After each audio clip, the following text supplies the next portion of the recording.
5,000 ವರ್ಷಗಳ ಇತಿಹಾಸ ಇರುವಂತ ನಮ್ಮ ಸನಾತನ ಧರ್ಮ ಹಿಂದೂ ಧರ್ಮ. ಮಿತ್ರರು ನಿಮಗೆ ನಮ್ ಕ್ವಶನ್ ಕೇಳುತ್ತೆ, ಆ ಕ್ವಶನ್ ನೀವು ರಾಜಕಾರಣಿ ನೀವು ಕೇಳಿ. ಈ ಜಾತಿ ಅನ್ನೋ ಹೆಸರಲ್ಲಿ ರಾಜಕಾರಣಿಗಳು ನಮ್ಮನ್ನು ಒಗ್ಗಟ್ಟನ್ನ ಒಡೆದು ಹಿಂದೂ ಸಮಾಜನ ಬಲಿ ಮಾಡ್ತಾ ಇದ್ದಾರೆ. ಸರ್, ಏನೀಗ ನೀವು ಹಿಂದೂ ಕಾರ್ಯಕ್ರಮ ನಾವೆಲ್ಲ ಹಿಂದೂ ನಾವೆಲ್ಲ ಒಂದು ಅಂತೇಳಿ ಒಂದು ಘೋಷವಾಕ್ಯ ಇಟ್ಕೊಂಡು ಹೊಡ್ತಾ ಇದ್ದೀರಿ. ಇದೇ ಯಾದಗಿರಿ ಜಿಲ್ಲೆ ಗುರುಮಠಕಲ್ ತಾಲೂಕಿನಲ್ಲಿ ಒಂದು ಘಟನೆ ಜರುಗುತ್ತೆ. ನಿನ್ನೆ ಮೊನ್ನೆ ಸಾಮಾಜಿಕ ಜಾಲತಾಣದಲ್ಲೂ ವೈರಲ್ ಆಗುತ್ತೆ. ಅಲ್ಲಿ ದಲಿತರು ಒಂದು ಆಂಜನೇಯ ಸ್ವಾಮಿ ದೇವಸ್ಥಾನಕ್ಕೆ ಪ್ರವೇಶ ಮಾಡಕ್ ಹೋದ್ರೆ ಅಲ್ಲಿ ಮಾರಣಾಂತಿಕವಾಗಿ ಹಲ್ಲೆ ಮಾಡ್ತಾರೆ. ಎಲ್ಲಿ ಸಮಾನತೆ ಬಂತು? ಎಲ್ಲಿ ಹಿಂದೂಗಳೆಲ್ಲ ಒಗ್ಗಟ್ಟಾಗಬೇಕು? ಎಲ್ಲಿ ಜಾತೀಯತೆ ಇದೆ? ಇವತ್ತು ಭೂಮಿ ಅಗಿತಾ ಇದ್ರೆ ಭೂಮಿಯಲ್ಲಿ ಏನ್ ಸಿಗುತ್ತೆ? ಸುಮಾರು 5,000 ವರ್ಷಗಳ ಹಿಂದೆ ಇದ್ದಂತ ನಮ್ಮ ಶಿಲಾ ವಿಗ್ರಹಗಳು ಸಿಗ್ತಾ ಇದೆ. ನಾವು ಒಂದು 100ರಿಂದ 150 ಜನ ಬರೀ ಅರ್ಚಕರೇ ಬರ್ತೀವಿ. ಈ ಶ್ರೀರಾಮ ಶೋಭಾಯಾತ್ರೆ ಅದ್ದೂರಿಯಾಗಿ ನಮ್ಮ ಕಡೆಯಿಂದ ಅಲ್ಲಿ ವೇದವಾಕ್ಯಗಳು ವೇದಘೋಷಗಳನ್ನ ಮೂಲಕ ನಾವು ಅಲ್ಲಿ ಹನುಮಂತಪುರ ಗೇಟ್ ಆಂಜನೇಯ ಸ್ವಾಮಿ ದೇವಸ್ಥಾನದ ಮುಂದೆನೆ ಇದನ್ನ ಪ್ರಾರಂಭ ಮಾಡ್ತಾ ಇದೀವಿ. ಕೆಲವರು ಅವಿವೇಕಿಗಳು ಮೂರ್ಖರು ಮಾಡುವಂತ ಒಂದು ಕಾರ್ಯಕ್ಕೆ ಇಡೀ ಹಿಂದೂ ಸಮಾಜ ತಲೆ ತೆಗ್ಸುವಂತ ಕಾರ್ಯ ಆಗುತ್ತೆ. ತಾವು ಮಾಡಿದಾಗ ಶಾಸಕರು BN ರವಿಕುಮಾರ್ ಸರ್ ಅವರು ಬಂದಿದ್ರು. ಈ ಸಲನೂ ಈಗ ಶಾಸಕರು ಮತ್ತೆ ಕಾಂಗ್ರೆಸ್ನಲ್ಲಿರುವಂತ ಪುಟ್ಟಂಜನಪ್ಪ ಆಗಿರ್ಬೋದು, ರಾಜುಗೌಡರಿಗೆ ಆಹ್ವಾನ ಕೊಡ್ತಾ ಇದ್ದಾರೆ ಸರ್. ಮುಂದಿನ ತಿಂಗಳು 7ನೇ ತಾರೀಕು ಭಾನುವಾರ ಶ್ರೀರಾಮ ಶೋಭಾಯಾತ್ರೆಯನ್ನು ಮಾಧ್ಯಮ ಮಿತ್ರರು ಒಳ್ಳೆ ಪ್ರಶ್ನೆ ಕೇಳಿದ್ದೀರಿ. ಒಬ್ರು ಬರಲ್ಲ, ನೀವು ನಮ್ಗೆ ಇಲ್ಲ ಇದೇ ತರ ಹೇಳಿದ್ರು ಅಂತ ಕೇಳಿ. ಯಾಕೆ ನೀವು ಬರ್ತಾ ಇಲ್ಲ? ನೀವು ಹಿಂದೂ ಅಲ್ವಾ? ಹಿಂದೂ ಓಟ್ ಹಾಕಲ್ವಾ? ನಿಮಗೆ ನೀವ್ ಯಾಕೆ ಹಿಂದೂ ಕಾರ್ಯಕ್ರಮಕ್ಕೆ ಬರಲ್ಲ? ಶ್ರೀರಾಮ ಶೋಭಾಯಾತ್ರೆ ಯಾಕೆ ಬರಲ್ಲ ಕೇಳಿ, ಪ್ರಶ್ನೆ ಮಾಡಿ. ಏನು ಜೂನ್ 7ನೇ ತಾರೀಕು ಶ್ರೀರಾಮ ಶೋಭಾಯಾತ್ರೆ ಇರುತ್ತೆ. ಇದು ನಮ್ಮ ಹಿಂದೂಗಳೆಲ್ಲ ಒಂದು ಜಾತ್ರೆ ತರ ಸೇರಿ ಪಕ್ಷಾತೀತವಾಗಿ ಜಾತ್ಯತೀತವಾಗಿ ಇಲ್ಲಿ ಯಾವ ಜಾತಿ ಭೇದ ಇಲ್ದಿರ ಯಾವ ಪಕ್ಷ ಭೇದ ಇಲ್ದಿರ ಒಗ್ಗೂಡಿ ಈ ಆಚರಣೆಯನ್ನು ಮಾಡ್ಬೇಕಂತ ನಮ್ಮ ಶಿಡ್ಲಘಟ್ಟ ಜನತೆ ಹತ್ರ ಕೇಳ್ಕೊಳ್ತಿದ್ದೇನೆ. ಏನು ಮುಂದಿನ ತಿಂಗಳು 7ನೇ ತಾರೀಕು ಭಾನುವಾರ ಶ್ರೀರಾಮ ಶೋಭಾಯಾತ್ರೆಯನ್ನು ಶಿಡ್ಲಘಟ್ಟ ತಾಲೂಕಿನ ಹನುಮಂತಪುರ ಗೇಟ್ ಬಳಿ ಇರುವ ಶ್ರೀ ಆಂಜನೇಯ ಸ್ವಾಮಿ ದೇವಾಲಯದ ಹತ್ತಿರ ಶ್ರೀರಾಮ ಶೋಭಾಯಾತ್ರೆ ಆಚರಣಾ ಟ್ರಸ್ಟ್ ವತಿಯಿಂದ ಹಮ್ಮಿಕೊಂಡಿದ್ದು, ಈ ಯಾತ್ರೆಯು ಸಮಸ್ತ ಹಿಂದೂ ಬಂಧುಗಳು ಈ ಯಾತ್ರೆಯಲ್ಲಿ ಪಾಲ್ಗೊಂಡು ಈ ಯಾತ್ರೆಯಲ್ಲಿ 12 ಅಡಿ ಎತ್ತರದ ಶ್ರೀರಾಮನ ವಿಗ್ರಹ ಹಾಗೂ 10 ಅಡಿ ಎತ್ತರದ ಶಿವನ ವಿಗ್ರಹ ಹಾಗೂ ಹನುಮಾನ್ ವೇಷಧಾರಿ ಮತ್ತೆ ಅದೇ ರೀತಿ ನರಸಿಂಹಸ್ವಾಮಿ ವೇಷಧಾರಿ, ಅದೇ ರೀತಿ ನಾಸಿಕ್ ಡೋಲ್ ಆಗ್ಬೋದು, ಮತ್ತೆ ಇನ್ನೂ ಹಲವು ಕಲಾ ತಂಡಗಳು ಈ ಯಾತ್ರೆಯಲ್ಲಿ ಭಾಗವಹಿಸಲಿದೆ. ಈ ಯಾತ್ರೆಯು 11 ಗಂಟೆಗೆ ಭಾನುವಾರ ಬರೋ ತಿಂಗಳು 7ನೇ ತಾರೀಕು ಹನುಮಂತಪುರದಲ್ಲಿ ಸ್ಟಾರ್ಟ್ ಆಗಿ ಅಲ್ಲಿಂದ ಬಸ್ ಸ್ಟ್ಯಾಂಡ್ಗೆ ಮೆರವಣಿಗೆ ಮುಖಾಂತರ ಬಂದು ಸಂಜೆ 5 ಗಂಟೆಗೆ ಶ್ರೀ ವೆಂಕಟೇಶ್ವರ ಚಿತ್ರಮಂದಿರದ ಮುಂದೆ ವೇದಿಕೆ ಕಾರ್ಯಕ್ರಮ ಆಗುತ್ತೆ. ಈ ವೇದಿಕೆ ಕಾರ್ಯಕ್ರಮಕ್ಕೆ ದಿಕ್ಸೂಚಿ ಭಾಷಣಕಾರರಾಗಿ ಹಾರಿಕಾ ಮಂಜುನಾಥ್ ಅವರು ಬರ್ತಾ ಇದ್ದಾರೆ. ಅದೇ ರೀತಿ ಇನ್ನೊಬ್ಬ ದಿಕ್ಸೂಚಿ ಭಾಷಣಕಾರರು ಶ್ರೀ ರಘು ಸಕಲೇಶ್ಪುರ, ಹಿಂದೂ ಮುಖಂಡರು ಕರ್ನಾಟಕ ರಾಜ್ಯ, ಇವರು ಸಹ ಈ ವೇದಿಕೆ ಕಾರ್ಯಕ್ರಮದಲ್ಲಿ ಭಾಗಿಯಾಗ್ತಾ ಇದ್ದಾರೆ. ಈ ಹಿಂದೂ ಕಾರ್ಯಕ್ರಮಕ್ಕೆ ಸಮಸ್ತ ಶಿಡ್ಲಘಟ್ಟ ತಾಲೂಕಿನ ಜನತೆ ಕೈ ಜೋಡಿಸಿ ಈ ಹಿಂದೂ ಯಾತ್ರೆಯನ್ನ ನಮ್ಮೆಲ್ಲರ ಐಕ್ಯತಾ ಯಾತ್ರೆಯಾಗಿ ನಾವೆಲ್ಲ ಮಾಡಬೇಕು. ಸಮಸ್ತ ಹಿಂದೂಗಳು, ಸಮಸ್ತ ಶಿಡ್ಲಘಟ್ಟ ಜನತೆ ಹಿಂದೂಗಳು ಯಾತ್ರೆಗೆ ಕೈ ಜೋಡಿಸಿ ಬಲಪಡಿಸ್ಬೇಕಂತ ಈ ಮೀಡಿಯಾ ಮುಖಾಂತರ ಕೋರ್ತಾ ಇದ್ದೀರಿ. ಮಾಡೋ ಉದ್ದೇಶ ಒಂದೇ, ಹಿಂದೂಗಳು ಒಗ್ಗಟ್ಟಾಗ್ಬೇಕನ್ನೋದು. ಈಗ ಇತ್ತೀಚೆಗೆ ಆಗಿರ್ತಕ್ಕಂಥ ಬೆಳವಣಿಗೆಗಳು ನೋಡೋಣ. ತಮಿಳುನಾಡಿನಲ್ಲಿ ಒಬ್ಬ ಉದಯನಿಧಿ ಸ್ಟಾಲಿನ್ ಅನ್ನೋ ರಾಜಕೀಯ ವ್ಯಕ್ತಿ ಸನಾತನ ಧರ್ಮವನ್ನು ನಾಶ ಮಾಡಬೇಕು ಅಂತ ಹೇಳ್ತಾನೆ. ಅಂದ್ರೆ ಒಂದು ಇಡೀ ಸಮುದಾಯನ ನಾಶ ಮಾಡ್ಬೇಕು ಅನ್ನೋದು ಅವ್ರ ಉದ್ದೇಶ. ಅಂದ್ರೆ ನಾಶ ಮಾಡೋದಂದ್ರೆ ಏನು? ನಾಶ ಮಾಡೋದಂದ್ರೆ ನಮ್ಮ ಲೆಕ್ಕದಲ್ಲೆಲ್ಲಾನು ದೇಶದಿಂದ ಓಡಿಸ್ಬೇಕು, ಇಲ್ಲ ನಿರ್ನಾಮ ಮಾಡ್ಬೇಕು ಅನ್ನೋದೇ ಆಗಿದೆ. ಅಂದ್ರೆ ಯಾಕೆ ನಮ್ಮ ಒಂದು ಹಿಂದೂ ಧರ್ಮ ಸಂಘಟಿತರಾಗ್ತಾ ಇಲ್ಲ ಅಂತಂದ್ರೆ, ಈ ಜಾತಿ ಅನ್ನೋ ಹೆಸರಲ್ಲಿ ರಾಜಕಾರಣಿಗಳು ನಮ್ಮನ್ನು ಒಗ್ಗಟ್ಟನ್ನ ಒಡೆದು ಹಿಂದೂ ಸಮಾಜನ ಬಲಿ ಮಾಡ್ತಾ ಇದ್ದಾರೆ. ಹಿಂದೂಗಳು ಒಗ್ಗಟ್ಟಾಗ್ಬೇಕು. ಒಂದು ಸಂಘಟಿತರಾಗದೇ ಇದ್ರೆ ಯಾವುದೇ ಒಂದು ಸಮುದಾಯ ಉಳಿಯೋದಿಲ್ಲ. ಇದು ಇತಿಹಾಸದಲ್ಲಿ ಇಡೀ ಜಗತ್ತು ನೋಡಿದೆ.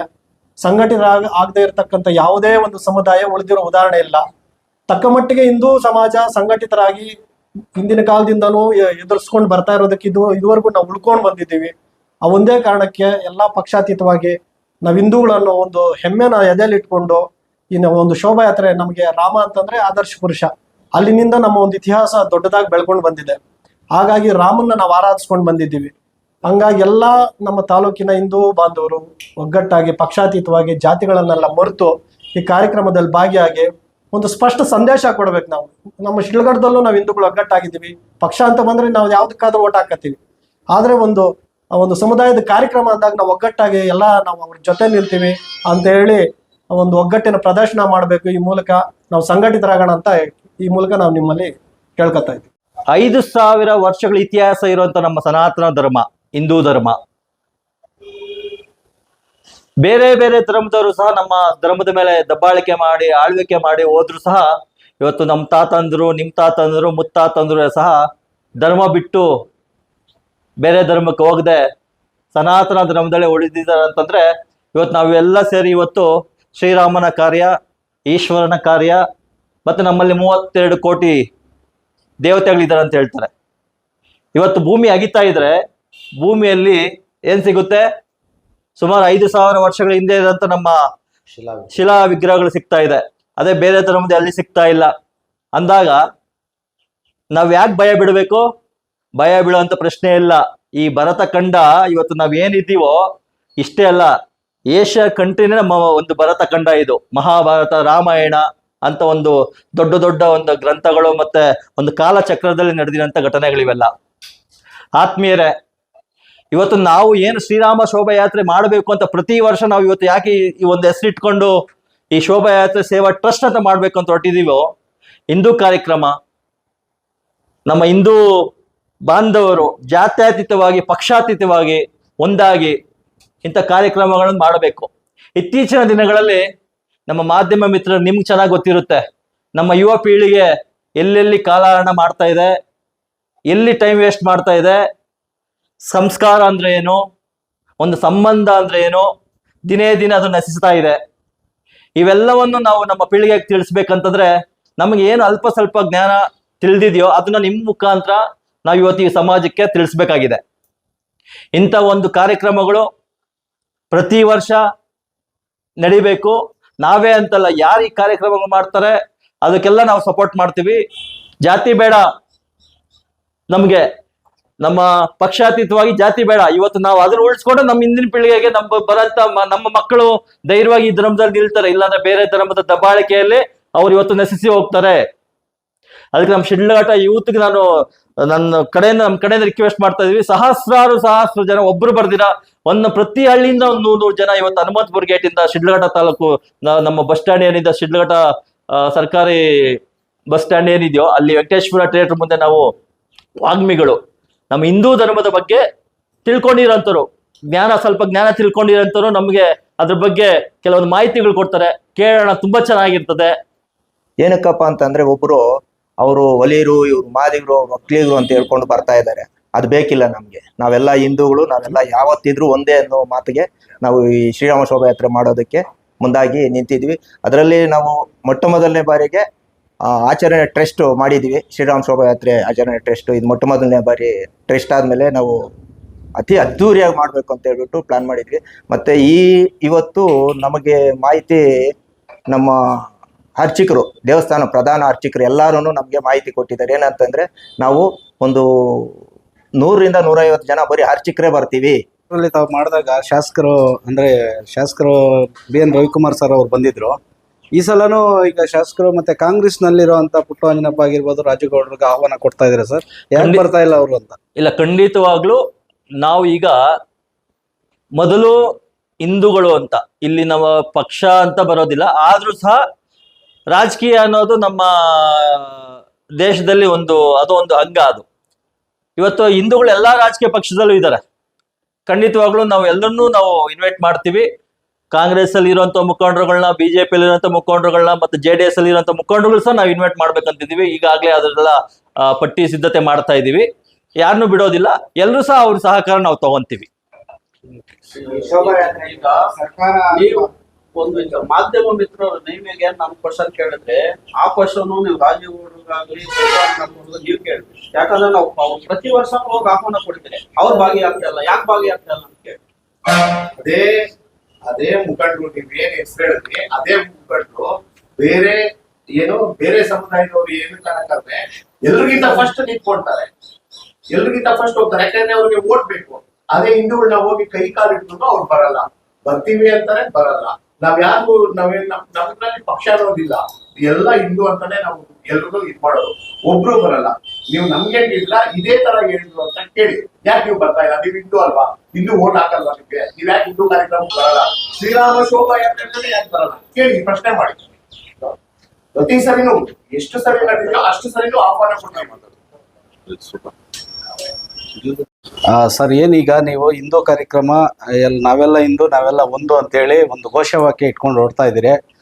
ಇದೇ ಯಾದಗಿರಿ ಜಿಲ್ಲೆ ಗುರುಮಟ್ಕಲ್ ತಾಲೂಕಿನಲ್ಲಿ ಒಂದು ಘಟನೆ ಜರುಗುತ್ತೆ. ನಿನ್ನೆ ಮೊನ್ನೆ ಸಾಮಾಜಿಕ ಜಾಲತಾಣದಲ್ಲೂ ವೈರಲ್ ಆಗುತ್ತೆ.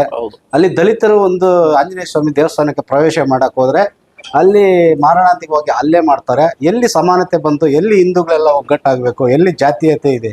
ಯಾಕೆ ನೀವು ಇಲ್ಲಿ ಸಮಾನತೆಗೆ ಓಡಾಡ್ತಾ ಇದ್ದೀರಿ? ಹೌದೌದು. ಈಗ ನಮ್ಮ ಮಾಧ್ಯಮ ಮಿತ್ರರು ಒಳ್ಳೆ ಪ್ರಶ್ನೆ ಕೇಳಿದ್ದೀರಿ. ಏನೀಗ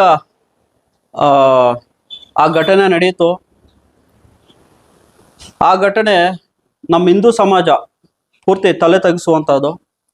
ಯಾಕಂದ್ರೆ ಯಾರೋ ಕೆಲವರು ಅವಿವೇಕಿಗಳು, ಮೂರ್ಖರು ಮಾಡುವಂಥ ಒಂದು ಕಾರ್ಯಕ್ಕೆ ಇಡೀ ಹಿಂದೂ ಸಮಾಜ ತಲೆ ತೆಗ್ಸುವಂಥ ಕಾರ್ಯ ಆಗುತ್ತೆ.